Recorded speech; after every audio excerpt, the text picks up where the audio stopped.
Republicans in Congress have made dozens of unsuccessful attempts to repeal Obamacare, but my next guest might have come up with a legal way to opt out. This week, he introduced a bill which would switch the power over decision-making in health care from the federal government to individual states. It's called the Health Care Compact. Oklahoma Congressman James Lankford joins me now. Congressman, an innovative idea that you've come up with, and I want to hear about it. Thanks for being here. Great. You bet. Glad to be able to help. This is actually eight different states have done this. This is typical for most of our great ideas. They come out of the states. So 8 states have already said they want to do this. They've asked the federal government for permission to be able to come back and say, okay, we want to control our own health care. Will you allow us? As odd as that may sound, this Mother May I experiment actually comes out of Article 1, Section 10, Clause 3 of the Constitution that allows states to do compacts, make agreements with those states. There's about 200 agreements like this that have already been made over the past 200 and some odd years between states. Most time it's on water rights or whatever it may be. This one would be specifically health care. That the states would say, we want the ability to make all the health care decisions in our state.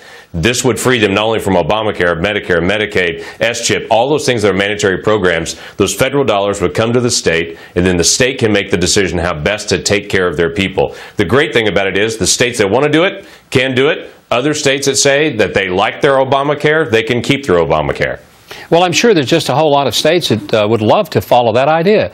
You know, if you like your doctor, you can keep him. You like your health insurance, you can keep it. If you like your Obamacare and you believe it's going to work, go ahead and keep it. So far, there are not many members of the American public believing that. Let's talk about the operational details. How does this work? Do the states enter the compact? Do they have to get the permission of Congress? Do both houses of Congress have to give them the go-ahead for the compact? They do, actually. The Constitution itself is very specific on how a compact is done. That compact's an agreement with 2 or more states. They make the agreement, then they pass that on to Congress. Congress then approves that and be able to send it back, and it's done. So the key thing is that the states make the initial agreements. The good thing is 8 states have already done that. Texas, Oklahoma, Utah, Indiana, Georgia, South Carolina, Alabama have already said, give it to us, give us that authority. We want to make those decisions. And it comes back to this simple thing. Who is better to make decisions about the most important things in your life? You, your family, local individuals around your hospital, or someone in Washington, D.C.? Those states that want to be in the compact and myself, we believe the local leadership and families make those best decisions. That's between doctors and patients, not some bureaucrat in Washington, D.C. Well, that'd be better than an Obama exemption that he is just passing on to businesses as he sees fit. But let's talk about the practical realities. What's the likelihood that you're going to get? I mean, through the House, I could see that happening. Through the Senate, it's not going to happen with Harry Reid. Do you not think Harry Reid's going to be excited about this idea, giving states more flexibility?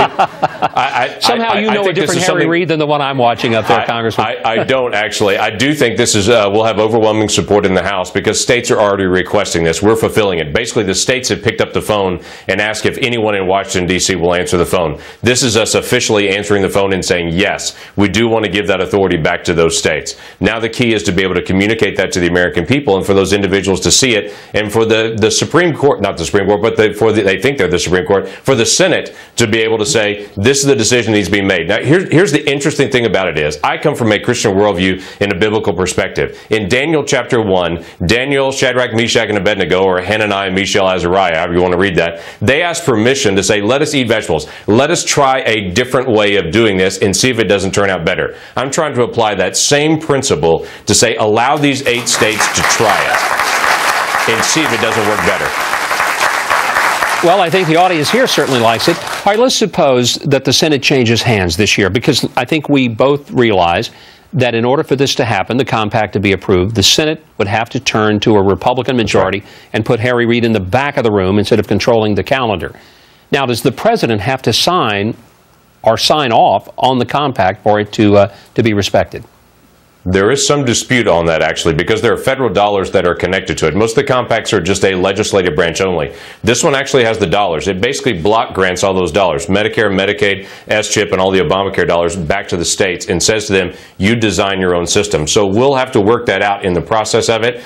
For me, it's important for me to get it out early and to say to states, we do trust you to be able to make these decisions. States already do Medicaid, and a lot of people don't know that. Medicaid is already run by the states. There's already a healthcare authority in every state. This would just give that state greater flexibility to take care of a larger group of people. And for anyone who says the states can't do better than the federal government, I would point them to a website. I would point them to Medicare fraud. I'd point them to durable medical equipment fraud. You're telling me the federal government's doing a great job of this? I'd say let's let the states try. You know, I think it's a brilliant idea, and especially I like it because it's consistent with the 10th Amendment that says if it's not in the Constitution, then according to the 10th Amendment out of the Bill of Rights, it should be left with the states. And there's nothing in the Constitution that says the federal government ought to decide our doctors and insurance companies. I think you're onto something, Congressman, and I hope a lot more states than the first 8 will be joining you, and it becomes a national movement. Thanks so much for joining us to give us the insight into the proposal. Thanks, Governor. Thank you. Congressman James Lankford of Oklahoma joining us today.